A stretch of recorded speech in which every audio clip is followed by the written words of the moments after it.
Ok, nous continuons notre série d'exercices sur les nombres complexes toujours, et notamment avec notre exercice numéro 7. Et c'est un exercice qui n'est pas comme les autres, c'est un exercice qui est un peu différent des autres, mais son niveau de difficulté est un peu plus grand par rapport aux exercices que nous avons eu à traiter.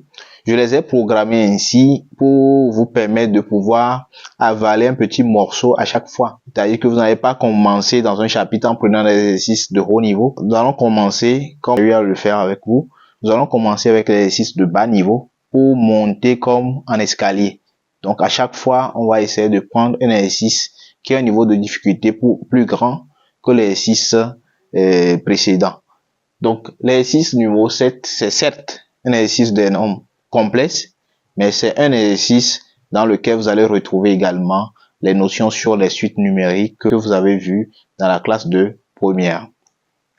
Donc l'exercice numéro 7, dans le plan complexe, muni d'un repère orthonormal O, OU, OV, on considère les points MN. On considère les points MN qui sont d'affiche Zn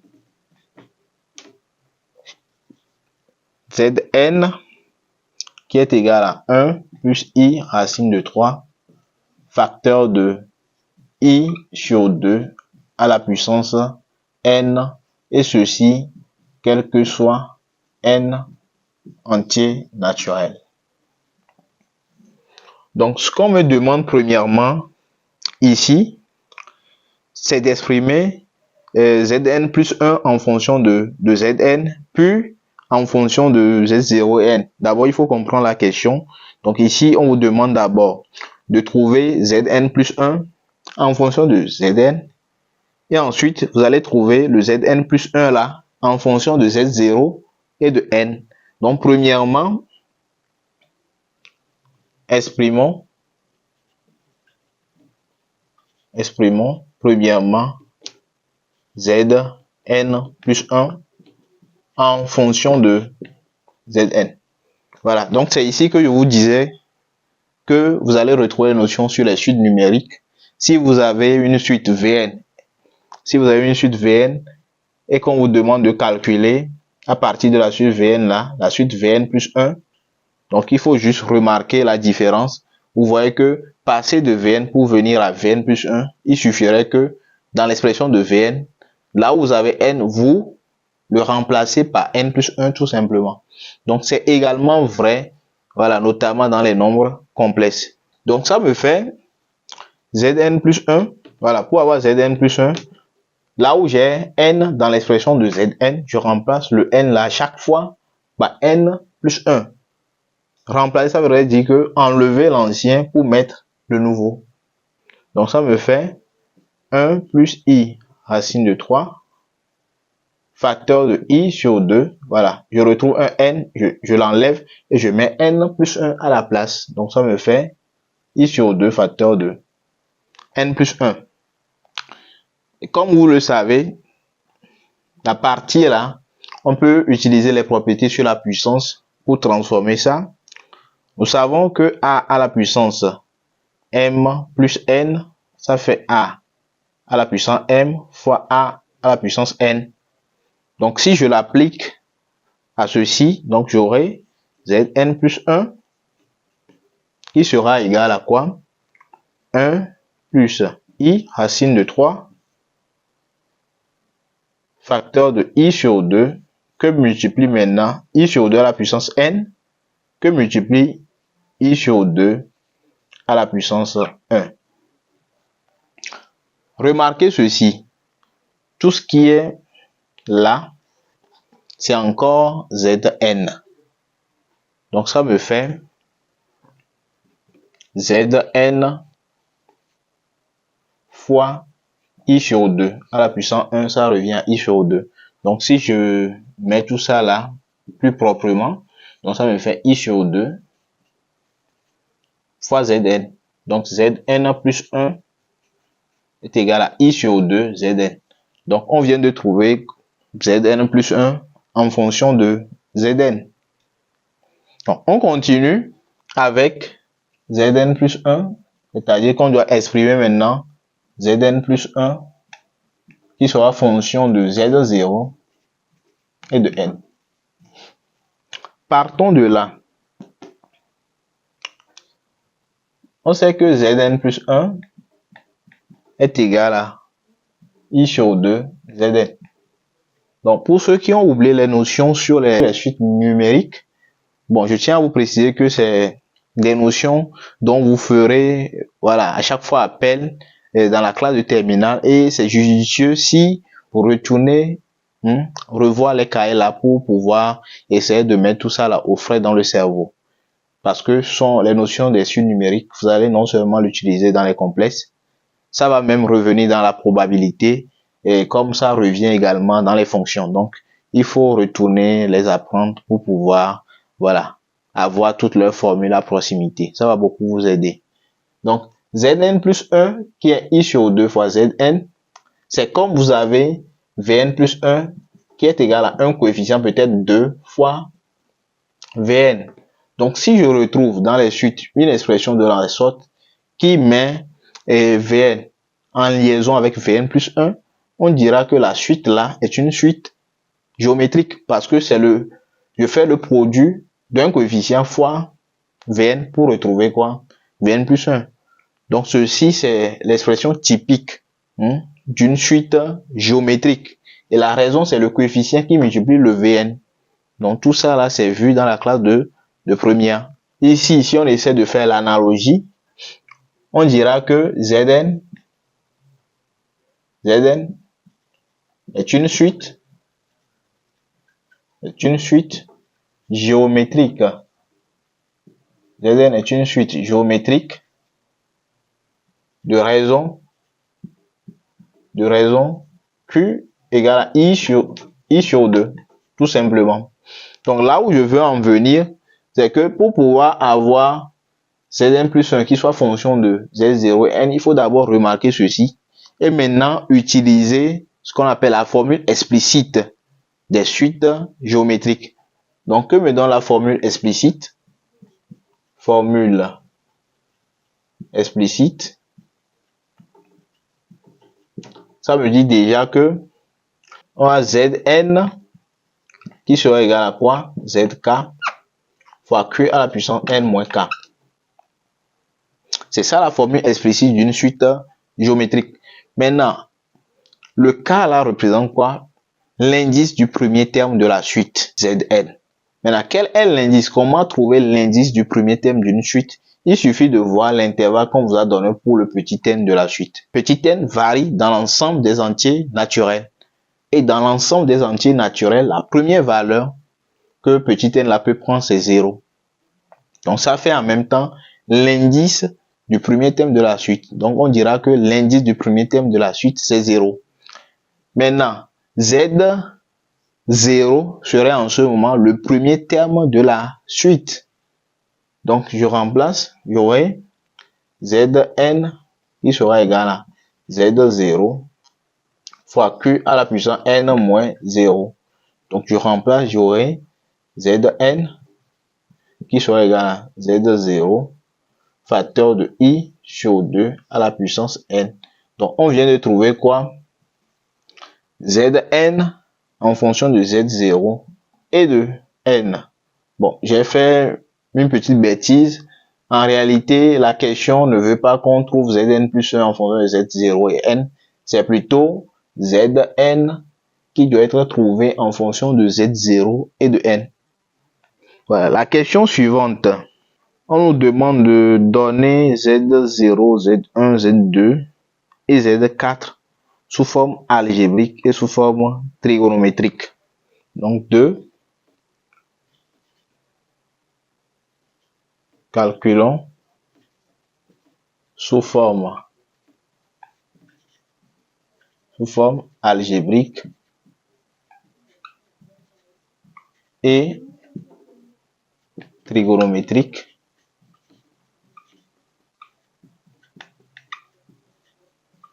voilà. Premièrement, Z0.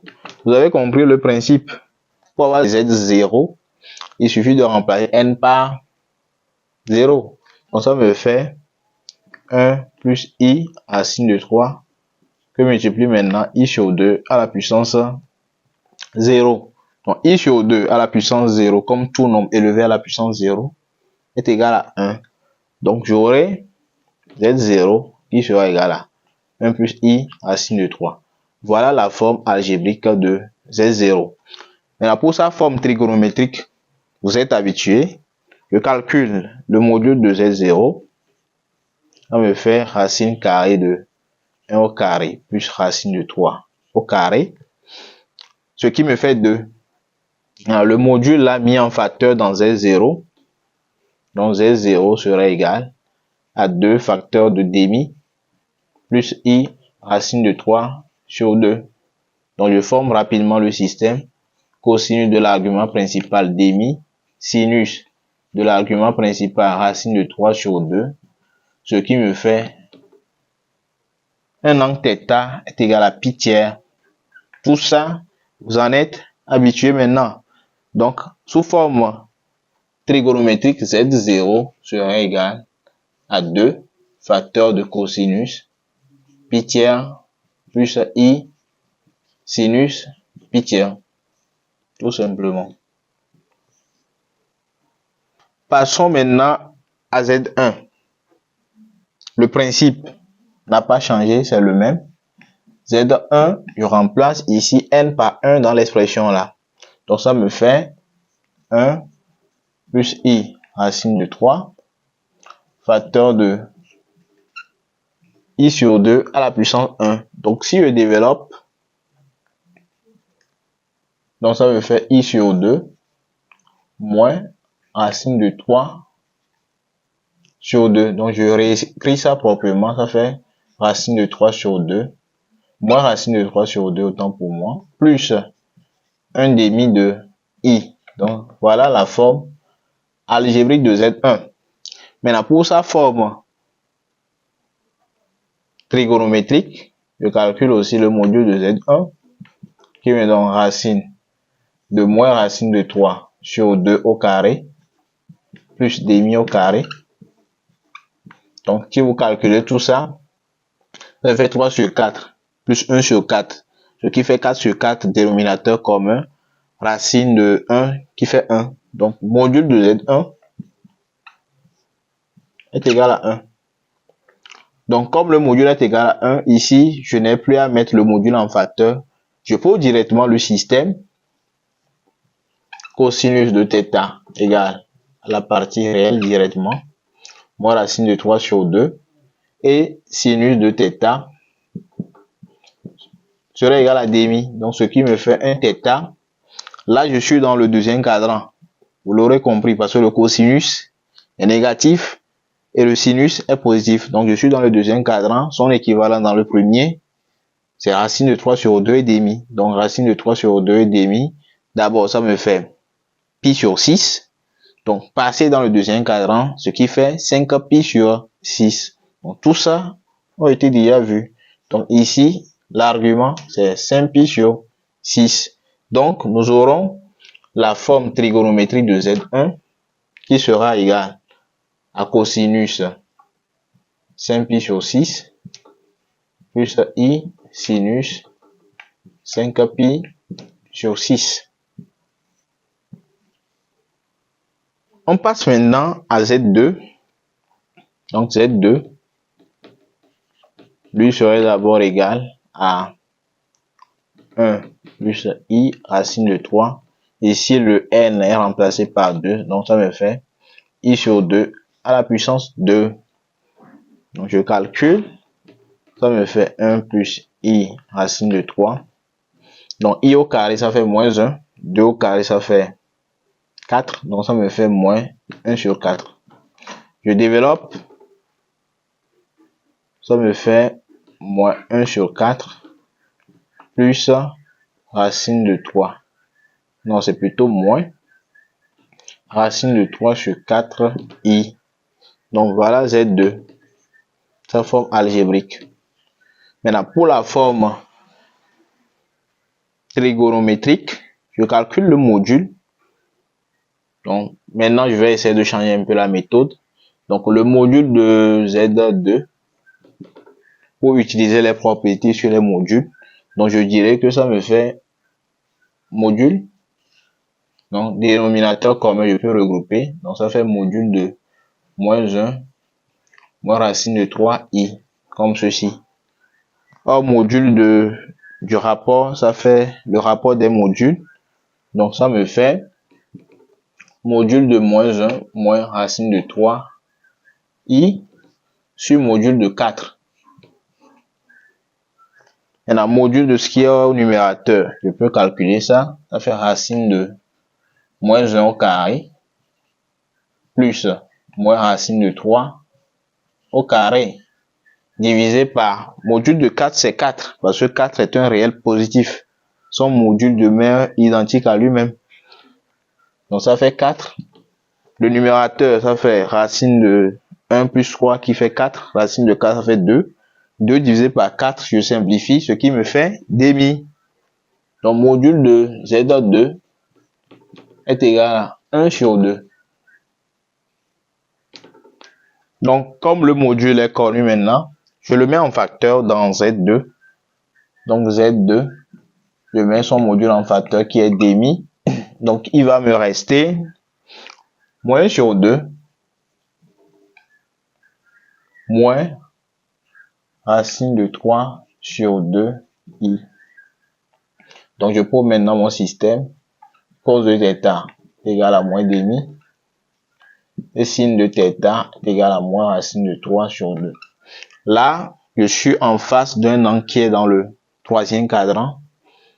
Donc, ça me fait θ est égal à 4pi sur 3. Donc, la forme trigonométrique de Z2, ça me fait demi. Facteur de cosinus 4pi sur 3 plus i sinus 4pi sur 3. Maintenant, pour Z4. Pour Z4, Z4, lui sera égal, je remplace n par 4 ici, ça me fait 1 plus i racine de 3, facteur de i sur 2 à la puissance 4.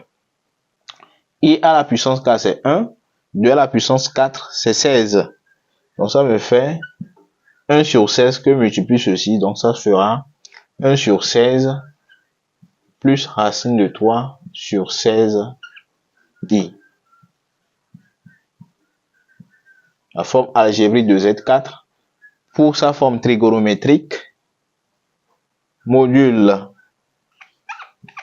de Z4, ça fait module de 1 plus i racine de 3 sur module de 16. Module de 16, c'est un nombre réel positif, donc son module est identique à lui-même, ça fait 16 toujours. Le module de ce qui est au numérateur, on l'avait calculé tantôt, c'était 2. Donc 2 sur 16, ça me fait, par simplification, 1 sur 8. Donc je le mets en facteur dans la forme algébrique. Donc j'aurai Z4 qui sera 1 sur 8. Donc ce qui va rester en facteur sera demi plus racine de 3 sur 2i. Donc si je pose mon système, cosinus de θ fera demi sinus de θ égale racine de 3 sur 2. Je me retrouve avec un θ égal à pi tiers. Donc, la forme trigonométrique de Z4 est égale à 1 sur 8, facteur de cosinus pi tiers plus i sinus pi tiers.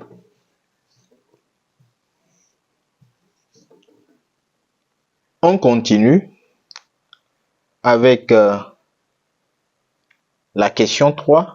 Mais la question 3, je préfère le faire directement dans un logiciel, vu que je n'ai pas les outils ici pour tracer ça proprement au tableau. Donc, on va le faire sur ordinateur. Donc, je vais joindre la vidéo là et à la vidéo que je suis en train de tourner actuellement. Donc, je pense que, voilà, quand je vais le faire sur l'ordinateur dans le logiciel, vous allez beaucoup plus comprendre la méthodologie. Donc, on laisse la question 3 pour le moment et puis nous enchaînons avec la question 4. Question 4. Nous allons déterminons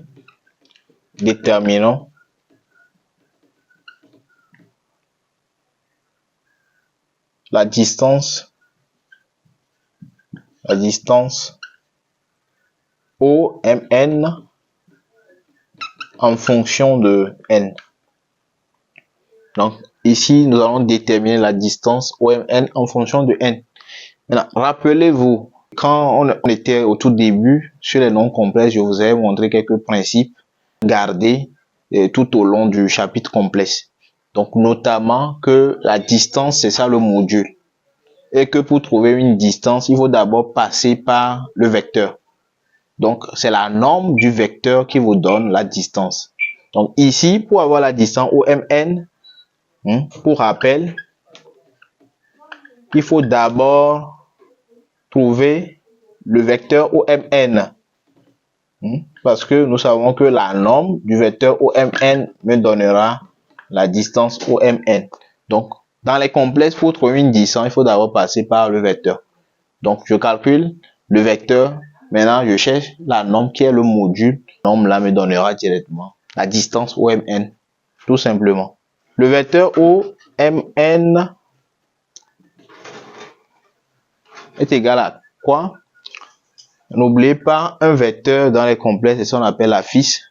Pour trouver voilà, le vecteur OMN, je fais l'affixe de MN moins l'affixe de O. L'affixe de MN, c'est dit depuis le début, MN d'affixe ZN. Donc, c'est ZN qui est l'affixe de MN. Donc, ça me fait ZN.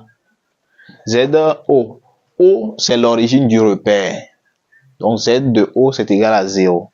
Donc, on me fait Zn moins 0, qui est égal à 1 plus I racine de 3 facteur de I sur 2 à la puissance n. Voilà ce que me donne le vecteur OMN. Maintenant, une fois que nous avons connaissance du vecteur OMN, on va calculer la norme de ce vecteur-là qui me donnera la réponse à la question. Donc, pour trouver la norme de OMN, ça fait le module. Parce que la norme, toujours dans les complexes, c'est ça qu'on appelle le module. Donc, le module de, ça me fait le module de 1 plus I racine de 3 facteur de demi à la puissance n. Maintenant, en utilisant les propriétés sur le module, nous savons que le module du produit, ça fait le produit des modules. Donc, ça peut se scinder. Ça me fait module de 1 plus I racine de 3 fois module de I sur 2 à la puissance n. Parce que module de, voilà, je peux justifier ici, car module de Z1 fois Z2, ça fait module de Z1 fois module de Z2.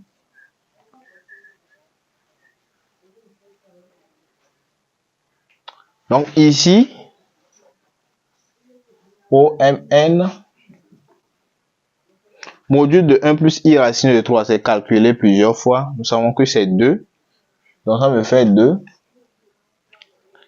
Ici, on va également utiliser une propriété sur les modules qui autorise n à sortir du module. Donc ça me fait 2 fois module de I sur 2, le tout à la puissance n, car module de Z1 à la puissance n, ça fait module de Z1 à la puissance n. Donc vous voyez que le n peut sortir. C'est également une propriété sur le module des nombres complexes. Maintenant, module de I sur 2, c'est égal à demi. Donc vous pouvez calculer, c'est égal à demi. Donc ça me fait 2 facteur maintenant de demi à la puissance n. Donc, par la suite, je sais que 1 à la puissance n, c'est 1. 2 à la puissance n, c'est 2 à la puissance n. Donc, ça me fait 2 fois 1 sur 2 à la puissance n. Et finalement, OMN serait égal à 2 sur 2 à la puissance n. Voilà. Tout simplement. Voilà. On continue avec la question suivante, qui est de montrer 5a, de montrer que, nous montrons que l'on a mn fois mn plus 1 qui soit égal à racine de 5 sur 2 à la puissance n, ceci quel que soit n entier, quel que soit n éléments de grand N. Donc le principe, vous l'avez gardé toujours. Ici, c'est également une distance, à distance en partant du point mn pour aller au point mn plus 1. Donc premièrement, il faut d'abord calculer le vecteur mn plus 1. Donc on va calculer premièrement mn plus 1, ce vecteur là.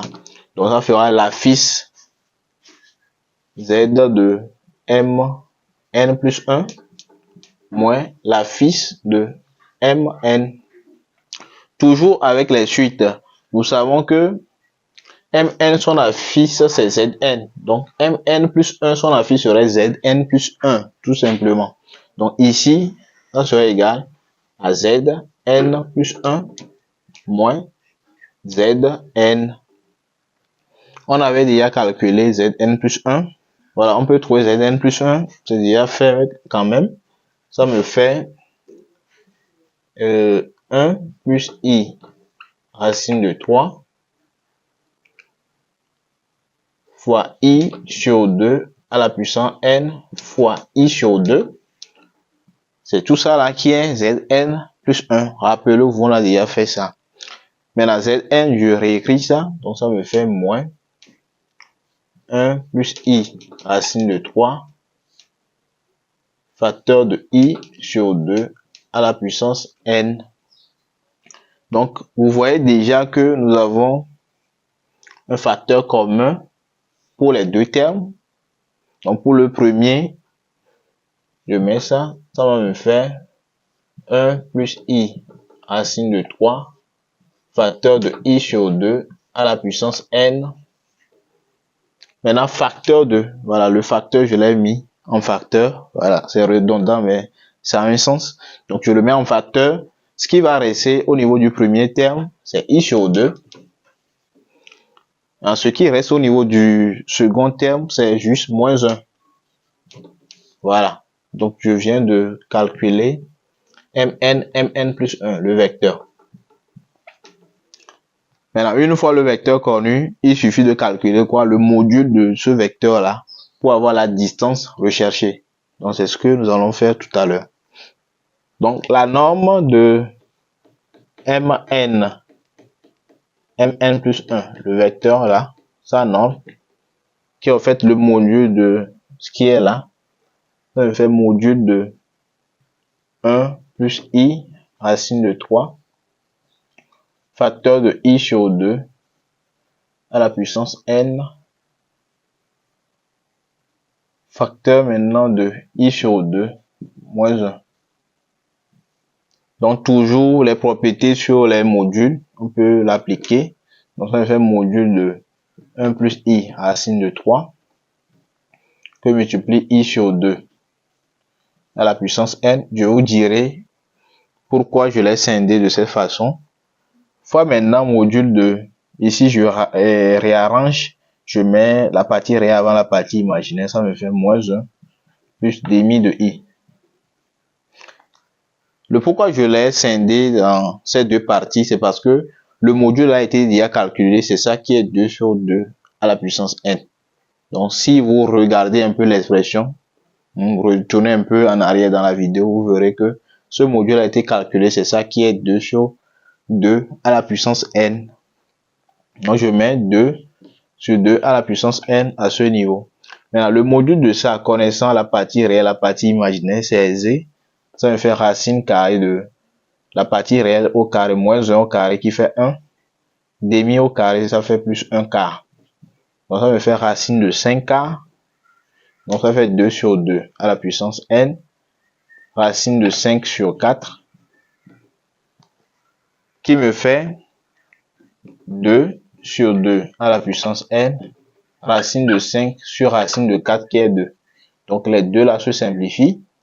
Donc il me reste finalement racine de 5 sur 2 à la puissance n qui est la distance mn plus 1. Donc on vient de démontrer 5b. Ici on pose Ln qui est égal à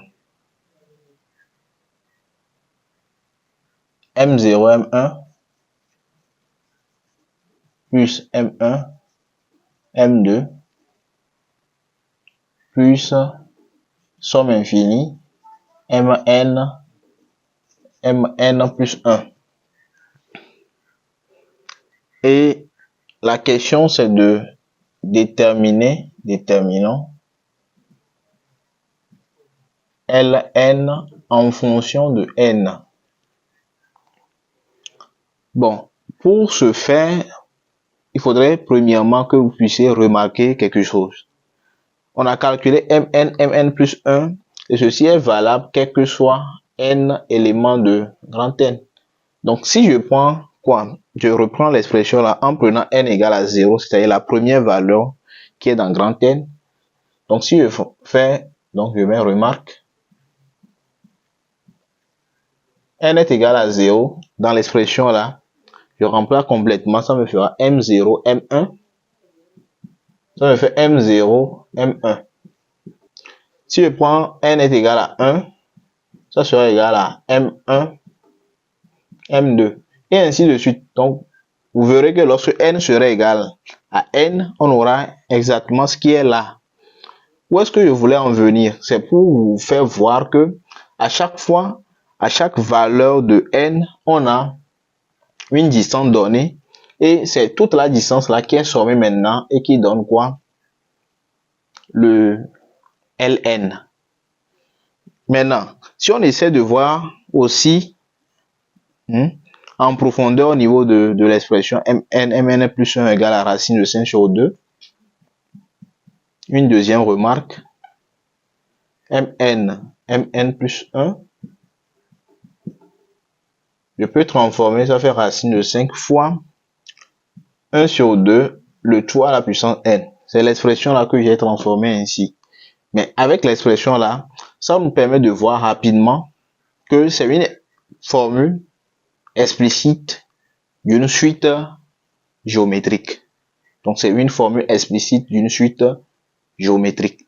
Parce que le premier terme est là, la raison est ici. Donc le premier terme ici, donc on peut dire que Mn plus 1 est une formule explicite d'une suite géométrique de raison Q égale à demi et de premier terme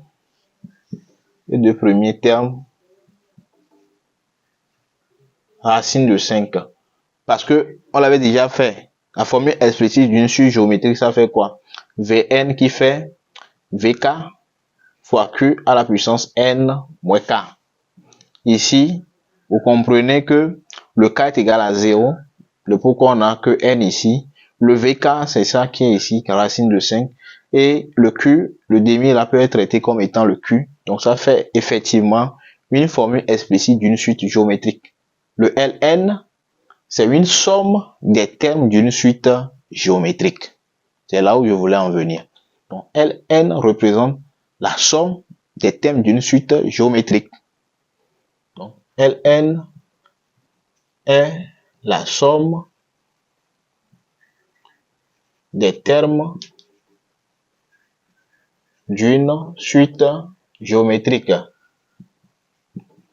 géométrique. Et la suite en question a pour raison demi et pour premier terme racine de 5. Donc, vous connaissez la formule de la somme là qui me donne en même temps le Ln.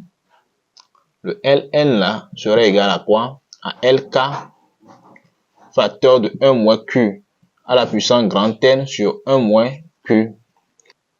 K représentant l'indice du premier terme de la somme, Lk serait le premier terme de la somme.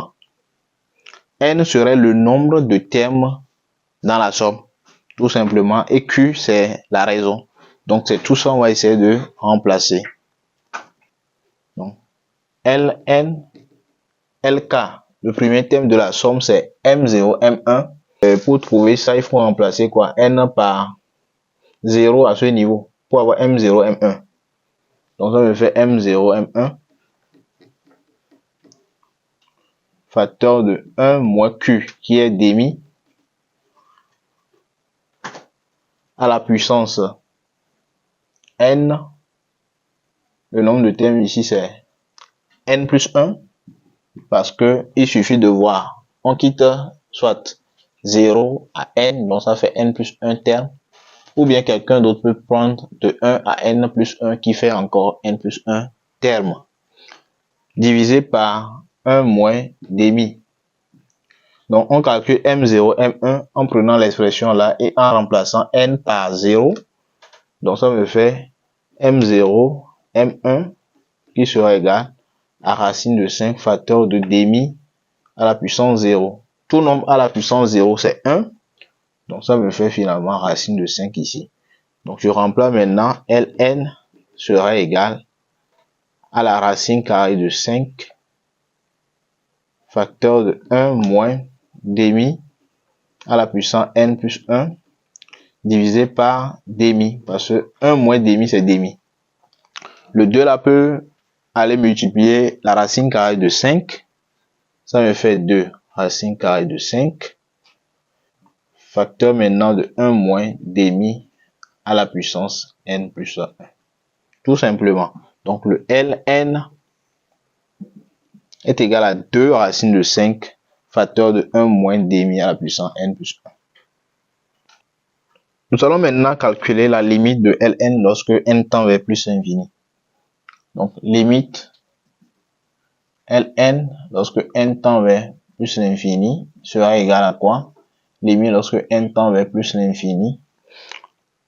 Ln c'est ceci, donc je remplace, ça fait 2 racine de 5 1 moins demi à la puissance n plus 1.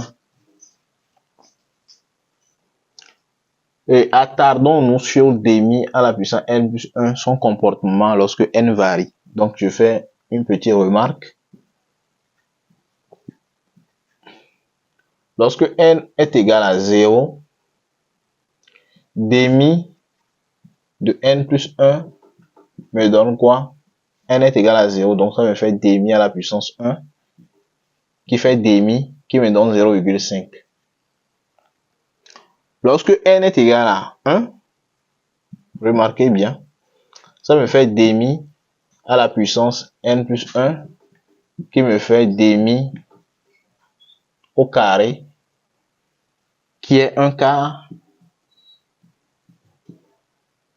qui est égal à 0,25. Lorsque n est égal à 2, vous vous retrouvez avec demi à la puissance n plus 1, qui te donne demi au cube, qui fait 1 huitième, qui est égal à 0,125. Donc, qu'est-ce que vous remarquez? À chaque fois que le n évolue, vous allez constater que le résultat est divisé à chaque fois par 2. 0,5 sur 2, ça fait 0,25. Sur 2, ça fait 0,125. Et ainsi de suite. Donc, et ainsi de suite. Lorsque le n serait très très grand, vous allez constater que voilà, la valeur là, qui sera plusieurs fois divisée par 2, va se rapprocher suffisamment de 0 pour être approximé à 0. Donc, c'est à cause de ça qu'on dit, il y a la formule qui dit que limite de demi à la puissance n plus 1, lorsque n tend vers plus l'infini, est égal à 0. Donc la limite là donne 0 et la raison qu'on donne à ça, car la valeur absolue de demi est inférieure à 1. Tant que ce qu'on élève à la puissance infinie, tant que lui-même en valeur absolue il est plus petit que 1, plus tu augmentes la valeur là, et plus voilà l'entité qui est entre parenthèses tendra vers 0. Donc c'est ça que vous allez mettre pour justifier. Donc ça fait 0 car demi est inférieur à 1 et la raison qui est derrière c'est ce qui est là-haut. Donc finalement, quand la limite de 2 racines de 5, tout ça, lorsque n tend vers plus l'infini, lui tend vers 0, donc il y aura 1 dans le crochet qui va venir maintenant multiplier 2 racines de 5, ce qui veut dire que la limite, donc d'où la limite lorsque n tend vers plus l'infini de Ln fait tout simplement 2 racines de 5. Nous continuons avec la mesure de l'angle. Donc mesure de l'angle OM0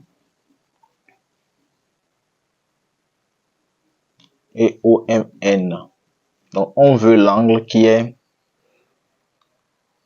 entre le vecteur OM0 et OMN. Donc je tiens à vous faire remarquer ceci et mettez la différence entre le O là qui est l'origine et le M0 qui est le point ayant pour affiche Z0. C'est très important. Ça peut prêter à confusion. M0 là, son affiche c'est Z0 alors que le O c'est l'origine et son affiche c'est 0.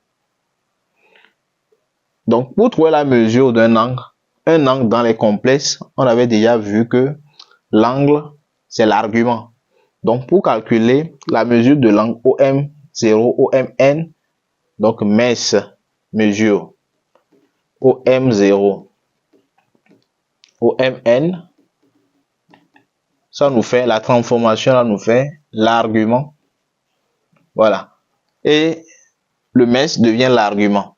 Et pour transformer ceci, on commence de la droite vers la gauche.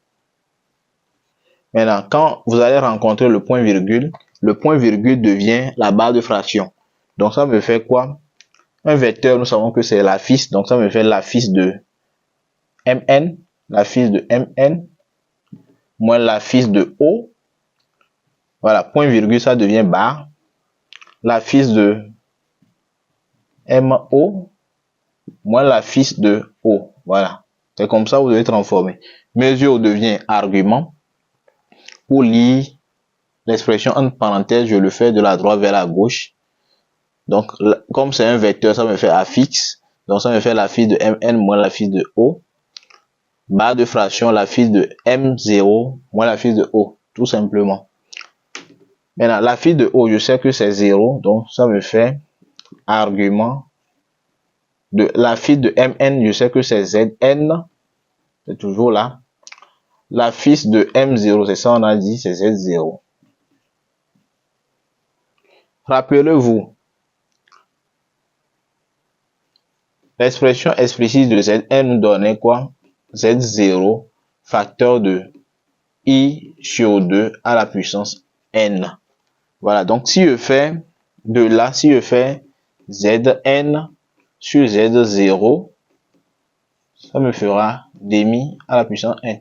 Donc c'est ce que je vais prendre maintenant pour remplacer Zn sur Z0 à ce niveau. Donc, mesure de OM0, OMN serait égal à l'argument de demi à la puissance N. Or, il y a une propriété sur les arguments, voilà. Vous voyez que les propriétés sont toujours importantes. Donc, argument d'un nombre élevé à une puissance, le N peut descendre, donc ça fait N fois l'argument de la chose. Donc ici, ça me fait N fois argument de I sur 2. Et pour justifier,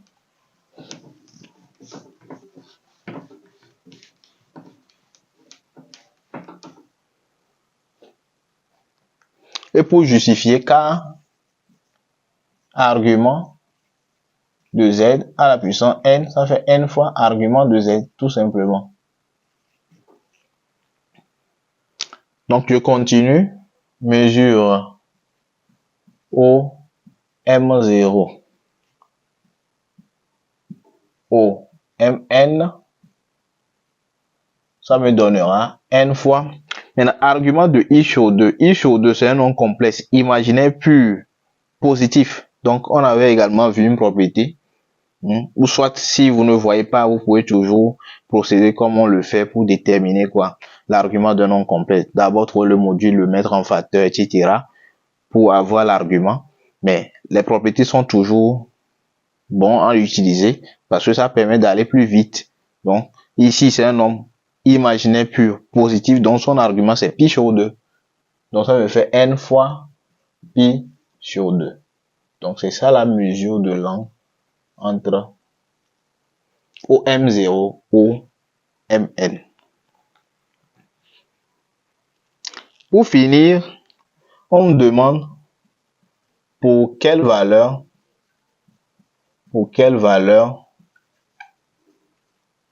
les points,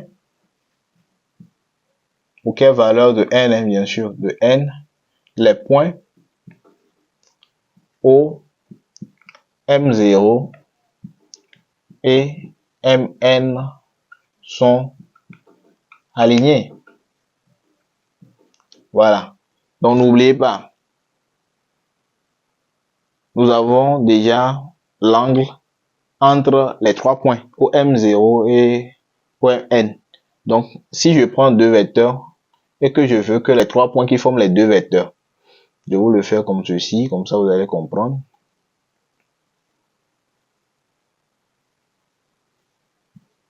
Donc, j'ai O, M0, Mn. Voilà, voilà mes trois points. Ça peut être, Mn peut être dans le sens contraire, le vecteur, les deux vecteurs peuvent être dans le sens contraire comme dans les mêmes sens. Dans tous les cas, ces deux vecteurs seront collinéaires parce qu'on veut qu'ils soient alignés. Donc, quand les deux vecteurs OM0 ou Mn seront collinéaires mais de sens contraire, regardez bien, l'angle qui est entre les deux, c'est pi. Et vous voyez que les trois points là sont alignés.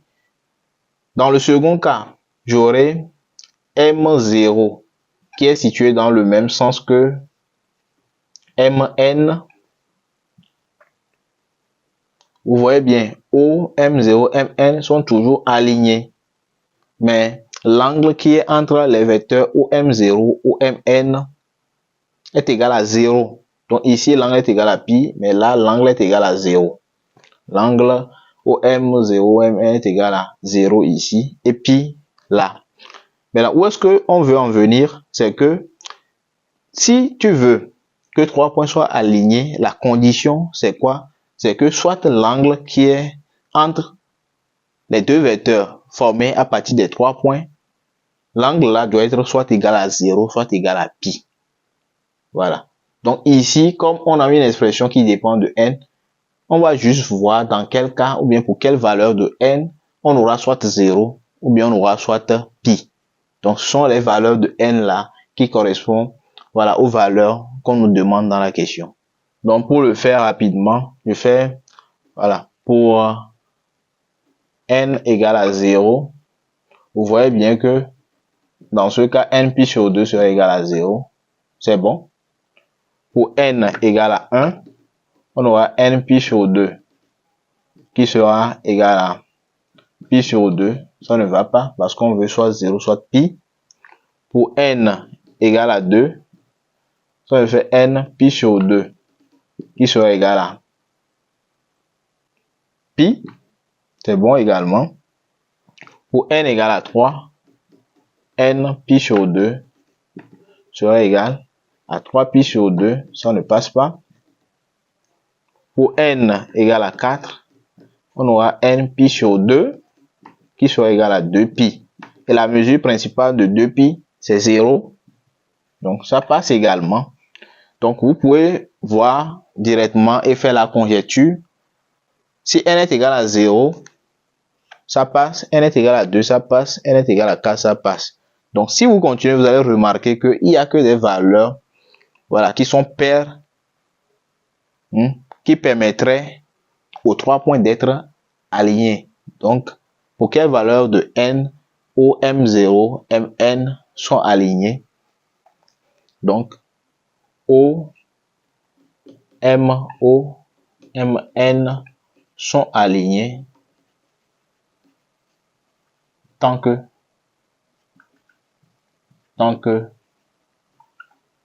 n est pair. Tant que n est pair. Voilà. Nous voilà maintenant arrivés à la fin de cette longue épisode.